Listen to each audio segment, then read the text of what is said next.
no cabe aquí toda la problemática de la violencia ni tiene que caber, pero me interesa porque es una vía para esto que decía Juan Carlos, desatanizar ciertas resonancias que tiene la violencia, donde o pensamos enseguida en lo más sórdido, el abuso sexual, el crimen, o algo demasiado conocido políticamente, el deseo de dominio, el apropiarse de las producciones del otro, ¿no?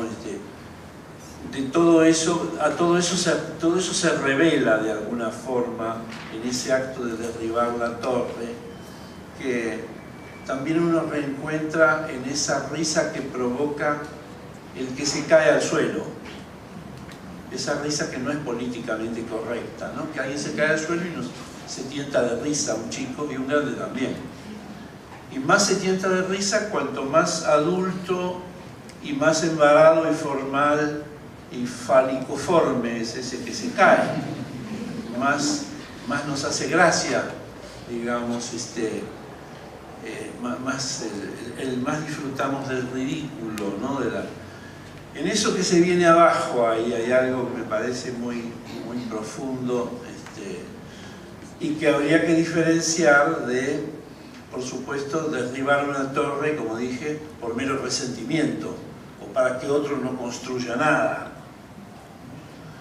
En cambio, cuando Winnicott valoriza mucho un término que me parece convocante para este tema y que no lo hemos conceptualizado, que es el valor de molestia que tienen los niños y que al niño le gusta molestar, el deseo de molestar. Cuando el niño, dice Winnicott, descubre que puede molestar a los padres hasta agotarlos, lo pone en práctica minuciosamente. Ese deseo de molestar es alegre nuevamente, es travieso, tiene que ver con el juego y con esas fronteras ambiguas del juego entre la travesura y el desmán, pero no tiene que ver con el resentimiento o con el odio.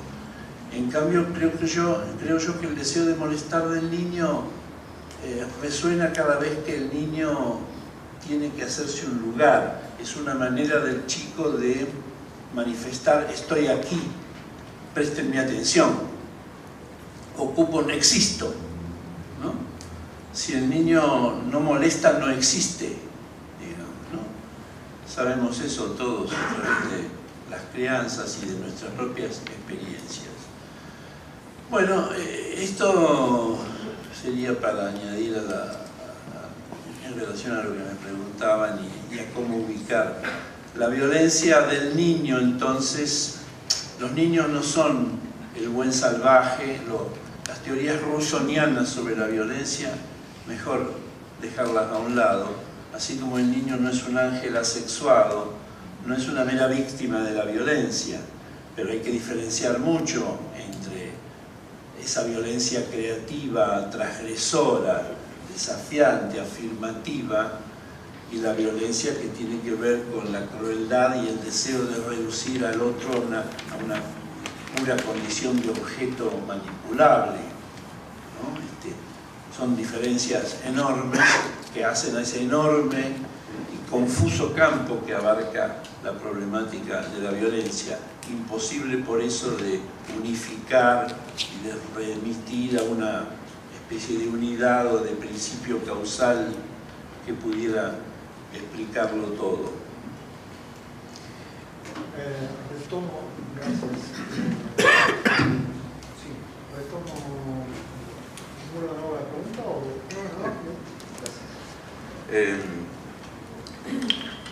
no? No, primero voy a plantear esta cuestión de la necesidad de situar esta cosa de estar hablando de la violencia, de las violencias en épocas de seguridad, ¿no? Creo que cuando se habla de inseguridad, en realidad se está hablando de seguridad, del predominio de la seguridad. Y cuando se habla del predominio de la seguridad,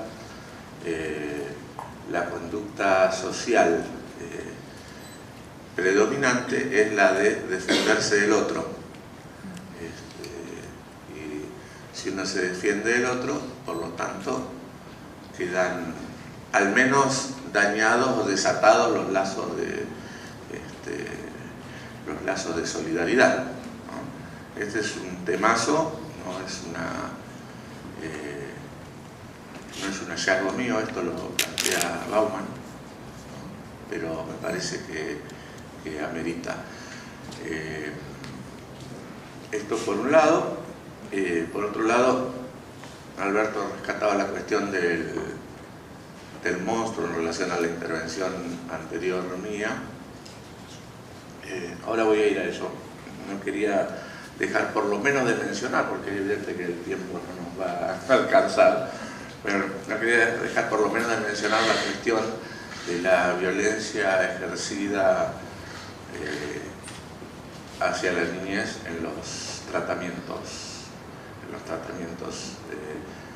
psiquiátricos, en los tratamientos psicológicos, en los tratamientos médicos, cuando en realidad al padecimiento se le responde con una medicalización ejemplificadora, ¿no? Que en realidad lo que, digamos, termina es de alguna manera también avasallando la subjetividad, pero sobre todo silenciando al niño que de alguna manera con su sintomatología estaba alertando sobre cuestiones generalmente familiares o personales importantes.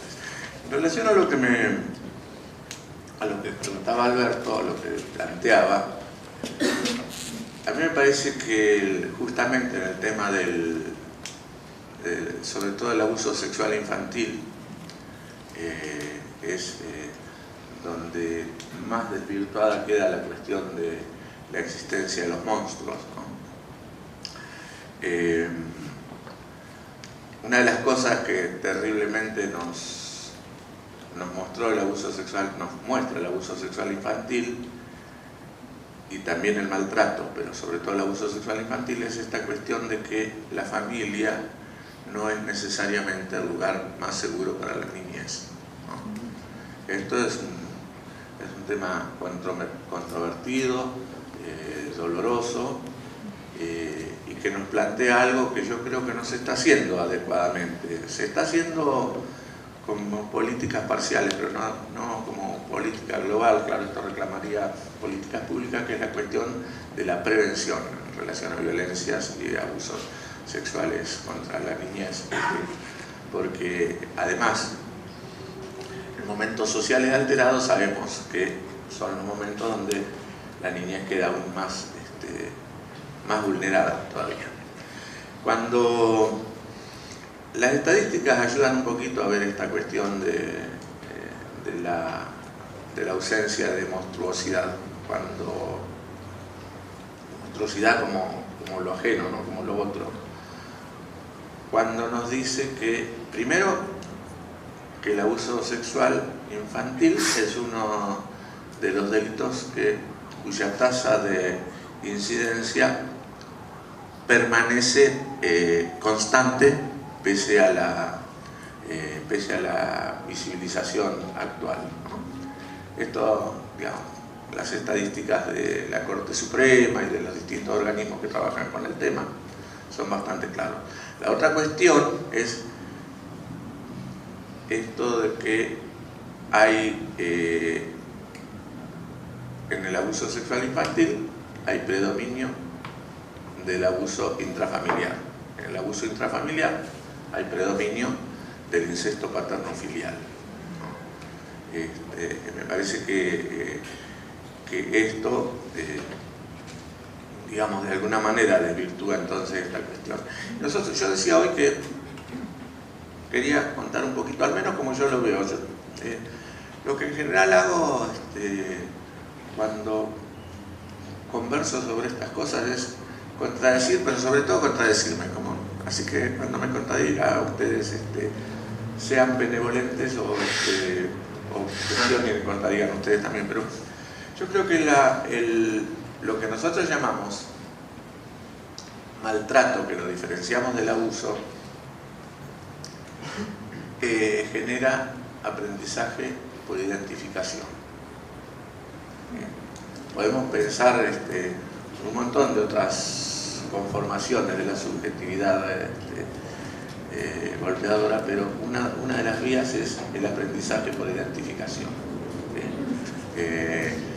La nicaragüense López Vigil decía: en una familia el padre le pega a la madre le pega a los hijos mayores a los menores, y los menores terminan pegándole al gato que sale agresivamente a atacar cuanto bicho ande por afuera, ¿no? Esto es una cuestión de cómo...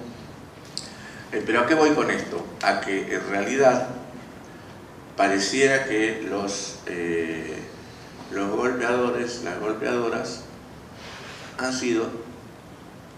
surgen de familias donde la violencia es la comunicación cotidiana, no solo sistemas familiares violentos, sino donde algún miembro de la familia, padre o madre, generalmente padre, ejerce violencia contra toda la familia.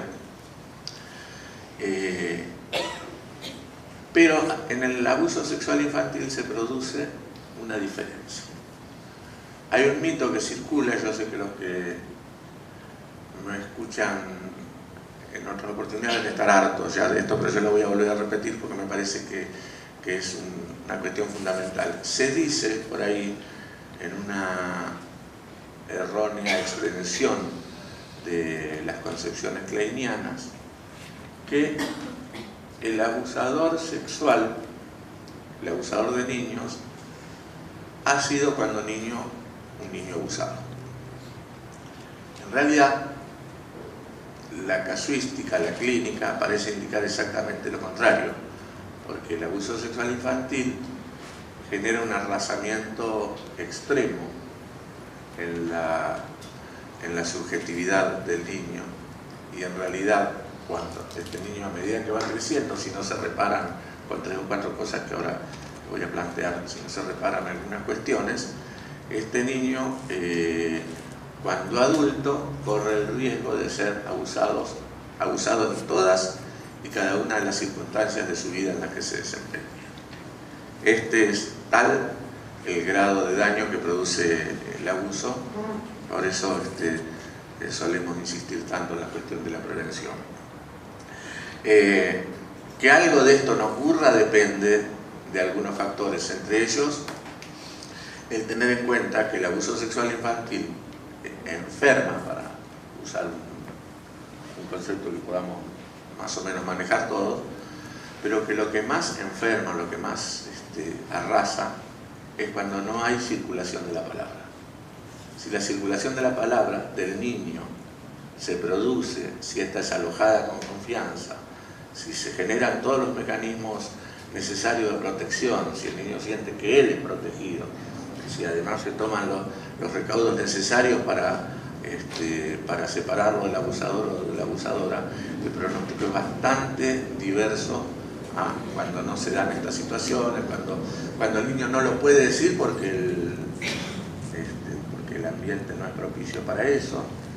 Por eso ocurre que a veces después, a los 15, 20, 25, 30 años, se producen estos estallidos donde aparece el retorno de todo lo que había sido sepultado en algún momento, ¿no? Esto entonces para plantear un poquito. Lo que yo quería decir para cerrar por lo menos esta parte mía en relación a las violencias y al psicoanálisis. Hay un reclamo que me parece que necesitamos hacerle al psicoanálisis. Si bien el psicoanálisis es una de las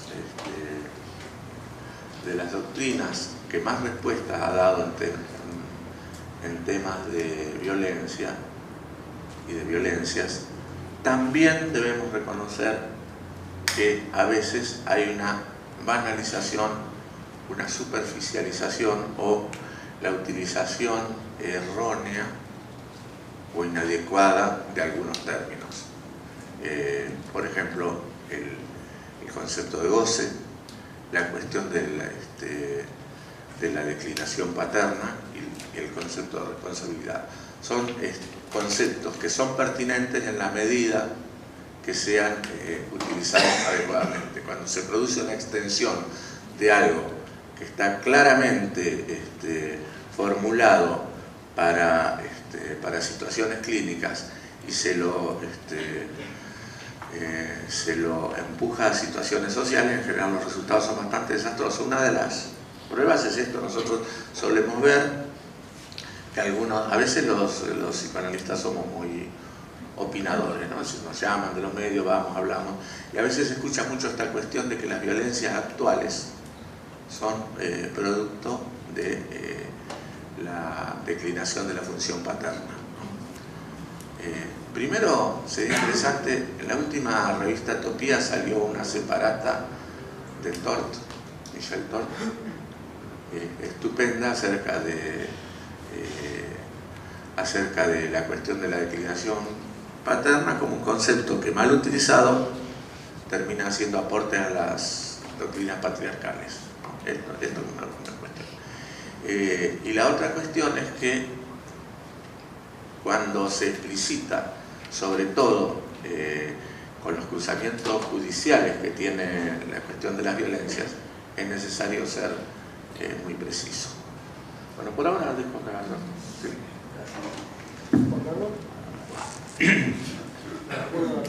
No, me acuerdo perfecto, pero no la voy a responder.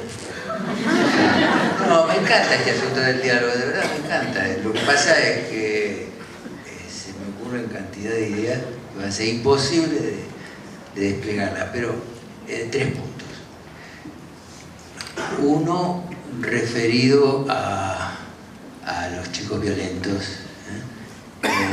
Me parece que en general me preocupa mucho más los chicos adaptados, me preocupa mucho más los chicos arrasados, los que no se rebelan, me preocupa mucho más todo el efecto que puede tener un sistema donde sobre la construcción de una subjetividad arrasada, de multitudes de chicos que no se rebelan, que no se resisten, que se adaptan, que se someten y que mueren sin haber ejercido esa violencia.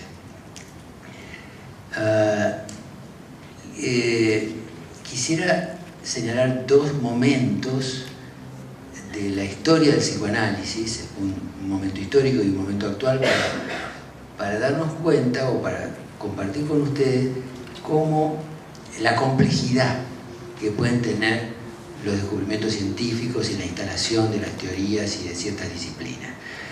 Freud muere en 1939 en Londres, en el momento que estalla la Segunda Guerra Mundial. En 1945 termina la Segunda Guerra Mundial y en Londres queda como sede la Asociación Psicoanalítica Internacional, en cuya pirámide jerárquica aparecen 2 mujeres, Anna Freud, Melanie Klein, y ambas psicoanalistas de niños, sabiéndose que en el psicoanálisis de niños ha sido siempre una subespecialidad que no califica. Sin embargo, es un momento donde el psicoanálisis de niños, 2 mujeres son las que tienen en su poder el psicoanálisis mundial. ¿Qué ocurre? Termina la Segunda Guerra Mundial. Durante la Guerra Mundial, ¿qué pasó? Los varones fueron al frente de batalla. La guerra, como ustedes saben, es una obsesión que tenemos los varones, que a lo largo de la historia de la humanidad no hemos hecho otra cosa. No hay guerras hechas por mujeres. Así que mientras los varones fueron en toda Europa y en Asia y en Estados Unidos a la guerra, fueron las mujeres las que se encargaron de incorporarse al mercado productivo, a las industrias, a las fábricas, las que fabricaron todas esas armas, esas municiones que uno ve en las películas, los aviones, los tanques, las municiones, las catiuscas. Todo eso fue producido por mujeres mientras los hombres estaban en el frente de batalla. Nada más es necesario saber que 20 millones de soldados soviéticos murieron, para tener una idea de la magnitud de varones que quedaron heridos y de soldados que combatieron y que ganaron, para darse cuenta de que los varones estaban ocupados por la guerra y que fueron las mujeres las que estaban incorporadas al mercado laboral y fundamentalmente al mercado productivo. Resulta que termina la guerra y con la finalización de la guerra los varones que sobrevivieron regresan a sus lugares y regresan a sus puestos de trabajo a reclamar sus lugares en los puestos de trabajo, pero resulta que estaban ocupados por mujeres. Entonces, ¿qué pasó? Pasó que apareció el psicoanálisis, y el psicoanálisis es una disciplina que, como ustedes bien saben, recupera la importancia ineludible del contacto de las mujeres con sus bebés, sobre todo en los primeros tiempos de nacido, y sobre todo la lactancia materna. Ya saben, Melanie Klein es muy clara en sus teorías, pecho bueno, pecho malo. El pecho bueno se sabe, el pecho presente, el pecho malo, el pecho ausente, y las mujeres no hay nada mejor que puedan hacer que criar a sus hijos, que estar al lado de sus hijos, ceder sus puestos de trabajo a los varones y dedicarse a la tarea para la que fueron diseñadas biológicamente. Quiero decir que la enorme difusión del psicoanálisis, sobre todo la enorme difusión del psicoanálisis en Estados Unidos, ese que Woody Allen todavía trae en sus películas, ha sido importantísimo el reconocimiento de la importancia de los vínculos materno-filiales, pero ha tenido un efecto ideológico fatal para el reforzamiento de los valores patriarcales que suponen que las mujeres tienen que dedicarse a la crianza de los hijos y tienen que dejar el espacio del mundo público a cargo de los varones. Vamos a nuestros días. En este momento es importantísimo, yo creo que es ineludible y es necesario y es un gran avance todo lo que se está haciendo con respecto al abuso sexual infantil. Se está visualizando un fenómeno que seguramente viene de lejos, que seguramente está aumentando, pero que supone que los varones, sobre todo los padres, los padrastros, los tíos, los curas, los maestros, son los responsables, los victimarios, los perpetradores de los abusos sexuales infantiles. Esto supone que los varones somos peligrosos para los niños, y esto supone el refuerzo de un estereotipo patriarcal, dejarle a las mujeres la crianza de los niños y borrarnos, alejarnos o mantenernos a distancia de la crianza de nuestros hijos. Bueno, a ver, para decirlo cortito, clarito y de entrada, yo pienso que si hay algo que puede nos garantizar, pero por al menos conducirnos a una sociedad, a una cultura con un grado mayor de igualdad entre varones y mujeres, tiene que hacerse a punto de partida de compartir las tareas de crianza de varones y mujeres con los niños. No hay ninguna posibilidad que se llegue a algún tipo, que se empiece algún camino de mayor igualdad entre varones y mujeres hasta que no se compartan las tareas de crianza, porque es cierto que nosotros los varones no podemos tener en nuestro interior un bebé, no podemos parir un bebé, pero todo lo que un bebé o una bebita recién nacido necesita puede ser dado tanto por un varón, por una mujer, por un homosexual, por un heterosexual, por lo que fuera, mientras esté dispuesto a alimentarlo, a darle cariño, a asistirlo, a higienizarlo y a abrigarlo. Entonces, creo que el riesgo enorme que tiene la denuncia del abuso sexual infantil es seguir instalando en el imaginario social que los varones somos peligrosos para los chicos, que hay que estar siempre alerta y prevenido, pues, porque un varón con un chico y una nena chiquito vaya uno a saber. Y creo que el psicoanálisis todavía no tiene una teoría y no tiene una manera de incorporar y de teorizar los vínculos que los varones podemos tener con nuestra cría desde los primeros momentos de nacimiento. Doy un ejemplo para que se den cuenta y me sigan. Estoy cansado, seguramente Ricardo también, Marisa, de que vemos chicos de tener parejas de padres delante nuestro, bueno, como a mí ya más o menos me conocen, donde por ejemplo la señora dice: mire doctor, él es muy buen padre, no vaya a creer, él no es como los, él es un muy buen padre, él le da el biberón a la nena, él le cambia los pañales, cuando yo estoy durmiendo él y la nena se despierta, él va, mire, él es tan buen padre que es como una madre. Bueno, a mí me agarra fiebre cada vez que me doy cuenta que un varón que atiende bien a su cría es permanentemente feminizado, porque no hay una clave teórica, no hay palabras para explicar qué es lo que los varones podemos hacer con nuestra cría, como no sea intervenir, y ahí solamente Lacan ha reforzado muchísimo esto, en este nivel de interdicción, en este nivel de la ley, de el que separa, el que corta el vínculo de la madre, que tiene un deseo devorador, absorbente, posesivo, con su cría. Entonces, el segundo punto era que me parece que sería importante. Yo creo que si estamos trabajando por algo de que tiene que ver con la prevención del abuso sexual infantil, la única prevención posible es que los padres críen, manipulen, estén presentes permanentes desde que son pequeños con el cuerpo de sus hijos y de sus hijas, que la única posibilidad de instalar una represión adecuada a los impulsos incestuosos es ese contacto permanente, sistemático, corporal, desde los primeros momentos de nacido. El tercer punto al que quería referirme tiene que ver con los videojuegos, con los videogames. Y quisiera instalarlo por esto, porque la Argentina, por ejemplo, que tiene una masa crítica psicoanalítica única en el mundo, el desarrollo de las teorías psicoanalíticas en Argentina es, a pesar de que nos hemos considerado siempre medio copia de un original que está en otra parte y una versión diferida y deficiente del psicoanálisis francés o del psicoanálisis británico, en realidad la masa crítica psicoanalítica de este lugar periférico, tal vez justamente por esta condición de periférico que nos hemos tenido que mamar lo que producían en París, lo que producían en Londres y lo que producían acá, nos ha dado una posibilidad de producción, no solo de repetición, sino de producción psicoanalítica importantísima.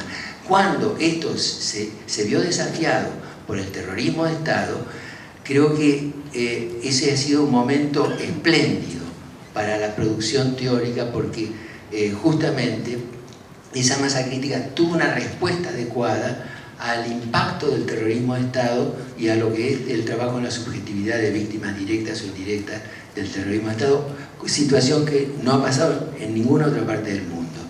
Es decir, no pasó en Francia con el nazismo, no pasó ni con la Segunda Guerra Mundial, ni pasó en otras partes.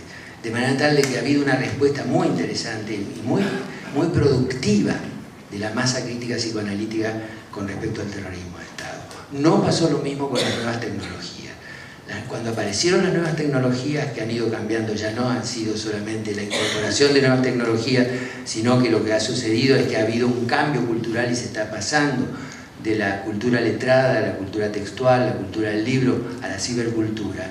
Cuando aparecieron las nuevas tecnologías, fueron tomadas con mucho reparo por el psicoanálisis. Los psicoanalistas de niños, que en general son las psicoanalistas de niños, tomaron como una molestia que los chicos llegaran con celulares, con consolas de Game Boy o con computadoras a jugar a las sesiones, pero no solo, hasta recientemente con lo que ha sucedido con la incorporación masiva en las escuelas, en general hubo muchos reparos y muchas reticencias a dejar entrar las nuevas tecnologías en los consultorios psicoanalíticos, y eso ha generado un atraso muy grande con respecto a la clínica y con respecto a la posibilidad de teorizar con eso, porque fueron tomados más como resistencia o como molestia que como el aporte de nuevos materiales o de los indicios de que nuevas subjetividades se estaban formando, de las cuales nosotros como adultos quedábamos afuera.